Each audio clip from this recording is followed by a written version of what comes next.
Hi guys, এতিয়া মই আহিছোঁ মোৰ বাগানত। চাওক, বাগানৰ চাহপাতকেইটা বহুত মজা লাগিছে দেই, ভালকৈ হৈছে। কালিৰ পৰা বাগানীয়া মানুহকেইটা আনি পেলাই কাম কৰাব লাগিব। এইটো কাম কেইদিন বন্ধ আছিল, এতিয়া আকৌ ষ্টাৰ্ট কৰি দিম।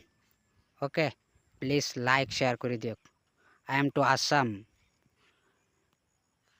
ঠিক আছে, কি খেন্তাটো কম আৰু এইবিলাক চাহপাতৰ টেক্স তো খাই কিনি মানুহক কিমান ৰেহাই চলি আছে আৰু কিমান তলত নি আছে চাই আছেতো। লাইক শ্বেয়াৰ কমেণ্ট কৰি দিব।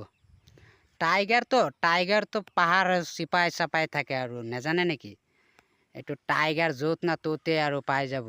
লগালগ এনেকুৱা এটা সৰুকৈ মোৰ এটা বিজনেছ, এইটো বিজনেছত মই চলি থাকোঁ আৰু এটা বাগান গোটেই অসমৰ চিপাই চাপাই থাকোঁ। টাইগাৰটো য'ত না ত'তেই থাকে, ভয় কেতিয়াও নকৰে, হয় না নহয়? প্লিজ কেনেকুৱা লাগিছে লাইক শ্বেয়াৰ কমেণ্ট।